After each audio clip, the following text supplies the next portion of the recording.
నమస్కారం. ఈరోజు మనం ఒక ప్రయాణం మొదలుపెడుతున్నాం. ఇది ఎక్కడికో దూరం వెళ్లే ప్రయాణం కాదండి. మన లోపలికి, మన జీవితపు పునాదుల్లోకి మనం వెళ్లే ఒక ప్రయాణం. మన ఉనికికి, మనం పడే కష్టానికి, మన ఆనందానికి, మన బాధ్యతకు ఒక అర్థాన్ని వెతుక్కునే ప్రయత్నమిది. ఇది కేవలం ఎక్కడో చదివిన మాటల సమాహారం కాదు. ఒక బాధ్యతగల వ్యక్తి తన కుటుంబం గురించి, తన పిల్లల భవిష్యత్తు గురించి, తను సంపాదించే డబ్బు గురించి, తను బ్రతుకుతున్న ఈ సమాజం గురించి, తన హృదయం లోపల నుంచి మాట్లాడుతున్నట్టుగా సాగే ఒక సంభాషణ. మనం కలిసి చెయ్యబోయే ఈ ప్రయాణంలో ఒక 6 ముఖ్యమైన మజిలీలున్నాయి. మనం ఒక్కో మజిలీ దగ్గర ఆగి మన జీవితంలోని ఒక కీలకమైన అంశాన్ని లోతుగా చూద్దాం. మన కుటుంబంతో మొదలుపెట్టి మన ఆలోచన, డబ్బు, మన క్రమశిక్షణ, ఇతరులకు చేసే సహాయం, వీటన్నింటి మీదుగా ఒక సంపూర్ణమైన జీవితం వైపు ఎలా అడుగులు వేయాలో కలిసి తెలుసుకుందాం. మన కథ ఎక్కడ మొదలైనా, ఎక్కడ ముగిసినా దాని కేంద్రం ఎప్పుడూ కుటుంబమే కదా. మన ప్రతి శ్వాస, మన ప్రతి ఆలోచన, మనం పడే ప్రతి కష్టం వెనుక ఉండే అస్సలైన కారణం మన కుటుంబం. అందుకే మన ఈ ప్రయాణాన్ని మన ఇంటి గడప నుంచే మొదలుపెడదాం. ఒక్క క్షణం ప్రశాంతంగా కూర్చుని ఆలోచిద్దాం. తెల్లవారుజామున అలారం మూతతో మొదలయ్యే మన పరుగు రాత్రికి అలసిపోయి ఒళ్లంతా నొప్పులతో కళ్ళు మూసేవరకు మనమంతా ఒక పరుగు పందెంలోనే ఉన్నాం. ఎందుకండి ఈ పరుగు? ఎవరికోసం ఈ తాపత్రయం? ఎండనక, వాననక, ఆరోగ్యం బాగోలేకపోయినా, మనసులో ఏదో తెలియని బాధ ఉన్నా ఎందుకు మనం రోజూ పనికి వెళ్తాం? మనల్ని నమ్మి మన చేయి పట్టుకుని నడుస్తున్న మన భార్య కోసం, మనల్ని కంటికి రెప్పలా కాపాడుకుని ఈరోజు మనం ఈ స్థాయిలో ఉండటానికి కారణమైన మన తల్లిదండ్రుల కోసం, ఇంకా మన ప్రపంచాన్నే వాళ్ల కళ్లతో చూస్తున్న మన పిల్లల కోసం, మన కష్టం వాళ్ల చిరునవ్వుగా మారాలని, మన చెమట చుక్క వాళ్ల భవిష్యత్తుకు ఒక పునాది కావాలని మనం పరిగెడుతున్నాం. నిజం చెప్పాలంటే ఈ పరుగులో కొన్నిసార్లు మనం ఎందుకు పరిగెడుతున్నామో కూడా మర్చిపోతాం. మన పిల్లలతో ఆడుకోవాల్సిన సమయంలో ఆఫీస్ పని గురించి ఆలోచిస్తాం. మన భార్యతో మాట్లాడాల్సిన సమయంలో రేపు కట్టాల్సిన వాయిదా గురించి ఆలోచిస్తాం. మన శరీరం ఇంట్లో ఉన్నా మన మనసు మాత్రం ఎక్కడో బయట తిరుగుతూ ఉంటుంది. కాని ఆ అలసటలో, ఆ ఒత్తిడిలో ఇంటికి వచ్చి మన పిల్లల ముఖం ఒక్కసారి చూస్తే చాలు, ఆ రోజంతా పడ్డ కష్టం మొత్తం మాయమైపోతుంది. ఈ పరుగు వాళ్లకోసమే, వాళ్ల భవిష్యత్తు కోసమే. ఆ ఒక్క ఆలోచనే మనకు కొండంత బలాన్నిస్తుంది. ఇది చాలా చాలా పెద్ద బాధ్యత. మనం కేవలం డబ్బు సంపాదించి పెట్టే యంత్రాలం కాదు, వాళ్లకు దారి చూపించే దీపాలం. వాళ్లు ప్రతి క్షణం మనల్ని గమనిస్తుంటారు. మనం కోపంగా ఉన్నప్పుడు, మనం ఓపికగా ఉన్నప్పుడు, మనం ఓడిపోయినప్పుడు, మనం గెలిచినప్పుడు. ప్రతి క్షణం వాళ్ల కళ్ళు మనల్నే చూస్తూ ఉంటాయి. మనకొక సమస్య వచ్చినప్పుడు మనం ఎలా స్పందిస్తున్నామో చూసి వాళ్లు రేపు వాళ్ల జీవితంలో సమస్యొస్తే ఎలా ఉండాలో నేర్చుకుంటారు. మనం ట్రాఫిక్లో ఉన్నప్పుడు పక్కవాణ్ణి కోపంగా తిడితే మన పిల్లలు రేపు అదే నేర్చుకుంటారు. మనం ఇంట్లో పనిమనిషితో గౌరవంగా మాట్లాడితే వాళ్లు కూడా ఇతరులను గౌరవించడం నేర్చుకుంటారు. మనం డబ్బునెలా వాడుతున్నామో చూసి వాళ్లు డబ్బు విలువ నేర్చుకుంటారు. మనం మన భార్యతో, మన తల్లిదండ్రులతో ఎలా మాట్లాడుతున్నామో చూసి వాళ్లు కుటుంబ సంబంధాల విలువ నేర్చుకుంటారు. మనమిచ్చే సలహాలకన్నా మనం జీవించే విధానమే వాళ్లకు అతిపెద్ద పాఠం. మన పిల్లల దృష్టిలో మనం కథానాయకులం. ఆ గౌరవాన్ని నిలబెట్టుకోవడం మన బాధ్యత. మనం చెప్పే మాటలకి చేసే పనులకి మధ్య తేడా ఉంటే వాళ్లు మనమీద నమ్మకాన్ని కోల్పోతారు. అందుకే మనం చాలా జాగ్రత్తగా, చాలా బాధ్యతగా ఉండాలి. ఒక తండ్రి ఉండేవాడు. అతను తన పిల్లల భవిష్యత్తు కోసం రేయింపవళ్ళూ కష్టపడేవాడు. వాళ్లకి ఏ లోటూ రాకూడదని ఉన్నదంతా వాళ్ల పేరిట ఆస్తులు కూడబెట్టాడు. కాని అతను ఎప్పుడూ ఒత్తిడితో, చిరాకుతో ఉండేవాడు. చిన్న చిన్న విషయాలకే కోప్పడేవాడు. ఎప్పుడూ డబ్బు గురించే, ఆస్తుల గురించే మాట్లాడుతూ ఉండేవాడు. ఒకరోజు తన కొడుకు తన స్నేహితుడితో చిన్న గడవపడి వాడిమీద అరుస్తూ, మా నాన్నలాగే నేనుకూడా నిన్ను అణిచేస్తాను అన్నాడు. ఆ మాట విన్న తండ్రి గుండె పగిలిపోయింది. తన చేతులతో సంపాదించిన ఆస్తి తన కొడుకును అహంకారిగా మారుస్తుందని అతను ఊహించలేదు. అప్పుడు అతను మొదటిసారి ఆలోచించాడు, నేను నా పిల్లలకు నా ఆస్తిని పంచుతున్నానా, లేక నా ఆందోళనను, నా కోపాన్ని పంచుతున్నానా అని.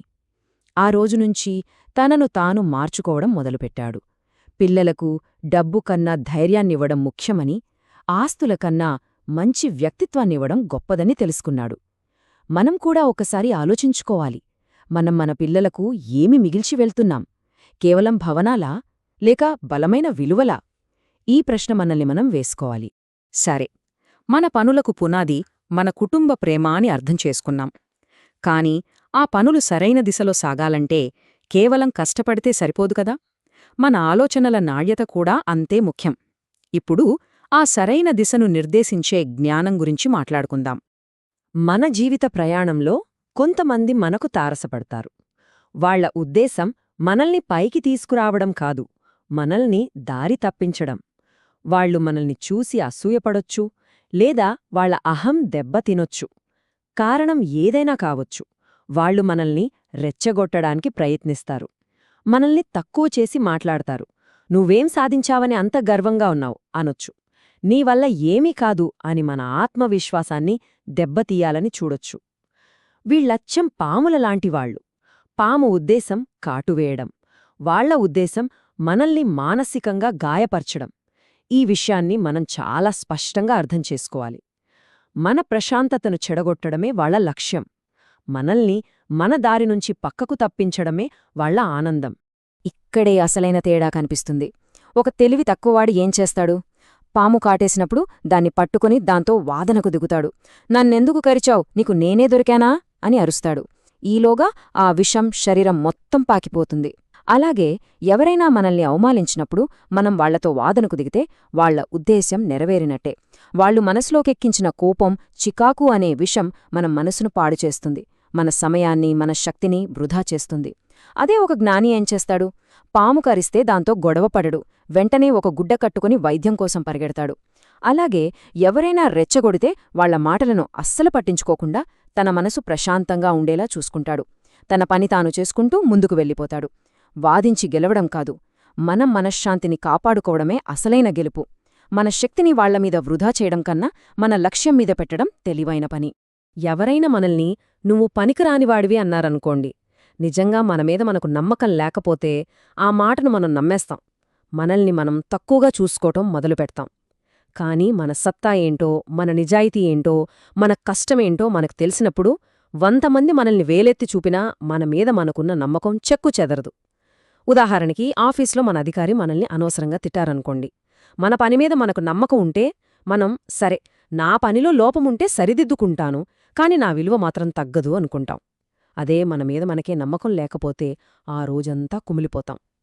మన విలువ మనకు తెలియడం అహంకారం కాదండి, అది ఆత్మగౌరవం. ఆ ఆత్మగౌరవమే బయట ప్రపంచం నుంచి వచ్చే విమర్శల నుంచి మనల్ని ఒక ఢాలులా కాపాడుతుంది. మనమెవరో మనకు తెలిసినప్పుడు ఇంకెవరో మన గురించి చెప్పే ధృవపత్రం మనకవసరం లేదు. ఇప్పుడు భవిష్యత్తును నిర్మించగల, అలాగే నాశనం చేయగల ఒక సాధనం గురించి మాట్లాడుకుందాం. అదే డబ్బు. కుటుంబానికి ఆధారం డబ్బే. అదే సమయంలో ఎన్నో కుటుంబాలు విచ్ఛిన్నం కావడానికి కారణం కూడా డబ్బే. మరి దాన్ని ఎలా అర్థం చేసుకోవాలి? మనలో చాలామంది అనుకుంటారు, జీతం పెరిగితే కష్టాలు తీరిపోతాయని. కాని చాలాసార్లు ఏం జరుగుతుంది? జీతం పెరుగుతుంది, దాంతోపాటు ఖర్చులు, అప్పులు కూడా పెరుగుతాయి. సమస్య సంపాదనలో లేదు, దాన్ని మనం ఖర్చు పెట్టే విధానంలో ఉంది. 1,00,000 రూపాయలు సంపాదించేవాడు 1,10,000 ఖర్చు పెడుతుంటే అతను ఎప్పటికీ అప్పుల్లోనే ఉంటాడు. అదే 30,000 సంపాదించేవాడు 25,000లో కుటుంబాన్ని నడుపుతూ ఒక 5,000 దాచుకుంటే అతను ధనవంతుడు కాకపోయినా ప్రశాంతంగా ఉంటాడు. సంపాదన మన చేతుల్లో ఉండకపోవచ్చు, కాని ఖర్చు మన చేతుల్లోనే ఉంటుంది. ఆ జ్ఞానమే మన కుటుంబ భద్రతకు పునాది. సంపాదన పెరిగినప్పుడు జీవన విధానాన్ని పెంచుకోవడం కాదు, మన పొదుపును పెంచుకోవాలి. మన కుటుంబాన్ని ఒక పడవలా ఊహించుకోండి. ఆ పడవలో మన భార్య, పిల్లలు కూడా ఉన్నారు. మనమందరం కలిసి ఆ పడవలో ప్రయాణిస్తున్నాం. ఇప్పుడు అనవసరమైన ఖర్చులు ఆ పడవకు పడిన ఒక చిన్న చిల్లులాంటివి. అది బయటికి కనిపించదు, కాని మెల్లగా నీరు లోపలికి వస్తూనే ఉంటుంది. బ్రాండెడ్ బట్టలు, ఖరీదైన చరవాణీలు, అవసరం లేకపోయినా ఇతరులను చూసి కొనే వస్తువులు, ఇవన్నీ ఆ చిల్లులే. మనం కొనే ప్రతి అనవసరమైన వస్తువు ఆ పడవకు మనం చేజేతులా పెట్టుకుంటున్న ఒక చిల్లు. ఇక అధిక వడ్డీ అప్పులు, అంటే వడ్డీకార్డు అప్పులులాంటివి ఆ పడవకు పడిన పెద్ద చిల్లులు. అవి చాలా వేగంగా పడవను ముంచేస్తాయి. ఇక మూడవది భద్రతా నిధి లేకపోవడం. అనుకోకుండా ఉద్యోగం పోయినా, ఇంట్లో ఏదైనా ఆరోగ్య సమస్య వచ్చినా మనల్ని కాపాడే జీవన కవచంలాంటిది ఈ భద్రతానిధి. ఈ 3 చిల్లులను మనం పూడ్చకపోతే మన పడవ ఎంత పెద్దదైనా ఏదో ఒకరోజు మునిగిపోవడం ఖాయం. ఇద్దరూ స్నేహితులుండేవారు. ఇద్దరిదీ దాదాపు ఒకే జీతం.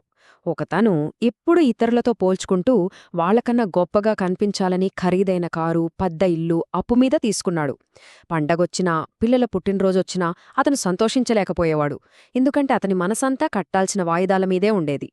రెండో స్నేహితుడు తన సంపాదనకు తగ్గట్టుగా ఒక చిన్న ఇంట్లో అద్దెకుంటూ ఒక సాధారణమైన బండిమీద తిరిగేవాడు. కాని అతను ప్రశాంతంగా ఉండేవాడు. తన పిల్లల చదువుల కోసం డబ్బు దాచుకునేవాడు.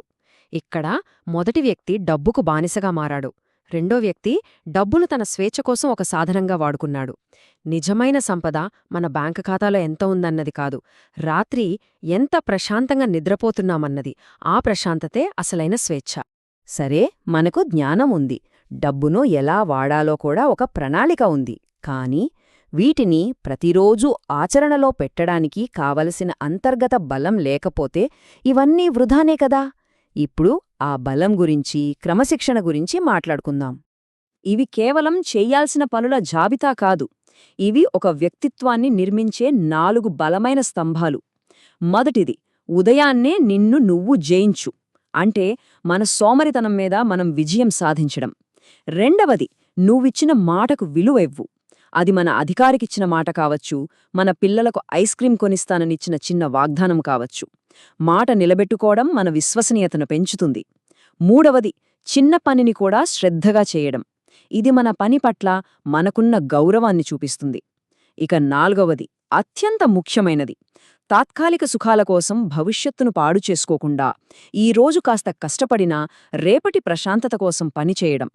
ఈ 4 సూత్రాలు పాటిస్తే మన జీవితం ఒక బలమైన పునాది మీద నిలబడుతుంది. మనం మన పిల్లలకు రోజూ చదువుకోండి, అబద్ధాలు చెప్పకండి, కష్టపడి పనిచెయ్యండి అని 100 సలహాలివ్వొచ్చు. కాని మనం రోజంతా చరవాణి చూస్తూ, చిన్న చిన్న విషయాలకు అబద్ధాలు చెబుతూ సోమరిగా ఉంటే వాళ్లు మనం చెప్పింది కాదు, మనం చేసింది నేర్చుకుంటారు. మనం నిజాయితీగా ఉంటే వాళ్లు నిజాయితీని చూసి నేర్చుకుంటారు. మనం కష్టపడి పనిచేస్తే వాళ్లు కష్టపడటం చూసి నేర్చుకుంటారు. మనం క్రమశిక్షణతో ఉంటే వాళ్లు క్రమశిక్షణ అంటే ఏంటో చూసి నేర్చుకుంటారు. ఉపన్యాసాల ద్వారా కాదు, మన ఉదాహరణ ద్వారానే మనం వాళ్లకు ఉత్తమ గురువులం కాదలం. మన ప్రతి చర్య వాళ్ల భవిష్యత్తుకు ఒక పాఠం. మనం రోజూ చేసే చిన్న చిన్న పనులే మన భవిష్యత్తును నిర్మిస్తాయి. ఈరోజు మనం ఒక మొక్క నాటితే రేపే అది పెద్ద చెట్టు అయ్యి నీడనివ్వదు కదా. దానికి రోజూ నీళ్లు పోయాలి, కలుపు తీయాలి, దానిని కాపాడాలి. చాలా కాలం తర్వాత అది ఒక మహావృక్షమై మనకే కాదు, రాబోయే తరాలకు కూడా నీడను, ఫలాలను ఇస్తుంది. క్రమశిక్షణ కూడా అంతే. రోజూ కాస్త వ్యాయామం చేయడం, రోజూ కొన్ని పేజీలు చదవడం, రోజూ కొద్దిగా డబ్బు దాచుకోవడం, రోజూ మన కోపాన్ని అదుపులో పెట్టుకోవడం. ఇవి మొదట్లో చాలా చిన్నవిగా కనిపించొచ్చు, కాని సంవత్సరాలు గడిచేసరికి అవే మనల్ని ఆరోగ్యవంతులుగా, జ్ఞానవంతులుగా, ఆర్థికంగా స్థిరంగా ఉండేలా చేస్తాయి. క్రమశిక్షణ అనేది ఒకరోజు చేసే పని కాదు, అది ఒక జీవన విధానం. మన ఇల్లు చక్కబడింది, మన పిల్లలకు ఒక మంచి దారి చూపిస్తున్నాం, మన ఆర్థిక పరిస్థితి ఒక దారిలో పడింది. అంతటితో మన బాధ్యత తీరిపోయిందా? లేదండి. మన ఇంటి గోడల అవతల కూడా ఒక ప్రపంచముంది. మన బాధ్యత ఆ ప్రపంచం వైపు కూడా విస్తరించాలి. సహాయం అనగానే మనకు డబ్బు ఇవ్వడమే గుర్తుకొస్తుంది. కాని నిజమైన సహాయం అంతకు మించింది. కష్టాల్లో ఉన్న స్నేహితుడి దగ్గర ఒక 10 నిమిషాలు కూర్చొని నేనున్నాను అని భుజం తట్టడం సహాయమే. మనకు తెలిసిన ఒక విద్యను తెలియని నలుగురికి నేర్పించడం సహాయమే. ఓడిపోయి కృంగిపోయిన వాడికి ధైర్యం చెప్పడం గొప్ప సహాయం. ఎవరైనా తమ బాధను చెప్పుకుంటుంటే మధ్యలో సలహాలివ్వకుండా ఓపికగా వినడం కూడా సహాయమే. కొన్నిసార్లు మనం నేరుగా సహాయం చేయలేకపోవచ్చు, కాని సహాయం చెయ్యగల వారిని, సహాయం అవసరమైన వారితో కలపడం కూడా మనం చేయగల గొప్ప సహాయం. సహాయమంటే మన దగ్గరున్నది ఇవ్వడం కాదు, మనలో ఉన్న కొంత భాగాన్ని పంచుకోవడం. మనం జీవితంలో ఎన్నో సంపాదిస్తాం, డబ్బు, ఆస్తులు, హోదాలు. కాని వీటన్నింటికన్నా విలువైన సంపద ఒకటుంది, అదే మంచి పేరు. అతను నమ్మదగినవాడు, ఆమె మాట ఇస్తే తప్పదు, వాళ్లు కష్టాల్లో ఉన్నవారిని ఆదుకుంటారు అని సమాజంలో మన గురించి అనుకుంటే అది కోట్లు సంపాదించిన దానికన్నా గొప్పది. ఒక వ్యాపారంలో నష్టమొచ్చినా మంచి పేరున్నవాడికి మళ్లీ అప్పు పుడుతుంది. ఎందుకంటే ప్రజలు అతని డబ్బును కాదు, అతని వ్యక్తిత్వాన్ని నమ్ముతారు. డబ్బు పోతే మళ్లీ సంపాదించుకోవచ్చు, కాని ఒకసారి నమ్మకం పోతే దాన్ని తిరిగి సంపాదించడం చాలా కష్టం. మంచి పేరు అనేది ఒక నాణెం లాంటిది. అది ఏ దేశంలోనైనా ఏ కాలంలోనైనా చెల్లుతుంది. అది మనకు అవకాశాల తలుపులు తెరుస్తుంది, మనల్ని గౌరవించేలా చేస్తుంది. మనం మన పిల్లలకిచ్చే అసలైన ఆస్తి డబ్బు కాదు, మన మంచి పేరు. ఇప్పటిదాకా మనం కుటుంబం, జ్ఞానం, డబ్బు, క్రమశిక్షణ, సమాజం ఇలా వేర్వేరు అంశాల గురించి మాట్లాడుకున్నాం. ఇప్పుడు ఈ ధారాలన్నింటినీ కలిపి చక్కగా జీవించిన జీవితం అనే ఒక అందమైన వస్త్రాన్ని ఎలా నేయాలో చూద్దాం. చాలామంది జీవితమంటే సమతుల్యం చేసుకోవడం అనుకుంటారు. పనికి ఇంత సమయం, కుటుంబానికి ఇంత సమయం అని విభజిస్తారు. కానీ నిజానికి ఇవన్నీ వేరువేరు కావు, అన్నీ ఒకటే. మనం పనిలో నిజాయితీగా ఉండటమనేది మన వ్యక్తిత్వంలో భాగం. అదే వ్యక్తిత్వాన్ని మనం ఇంట్లో మన పిల్లలకు నేర్పుతాం. మనం డబ్బును జాగ్రత్తగా వాడటమనేది మన క్రమశిక్షణలో భాగం. అదే క్రమశిక్షణ మన ఆరోగ్యానికి కూడా అవసరం. మనం ఇతరులకు సహాయం చేయడమనేది మన మానవత్వంలో భాగం. అదే మానవత్వం మన కుటుంబ సంబంధాలను కూడా బలపరుస్తుంది. కుటుంబ ప్రేమ, ఆర్థిక క్రమశిక్షణ, వ్యక్తిగత బలం, సామాజిక బాధ్యత ఇవన్నీ వేరువేరు గదులు కాదు, ఒకే ఇంటిలోని భాగాలు. వీటన్నింటినీ కలిపి జీవించడమే సంపూర్ణ జీవితం.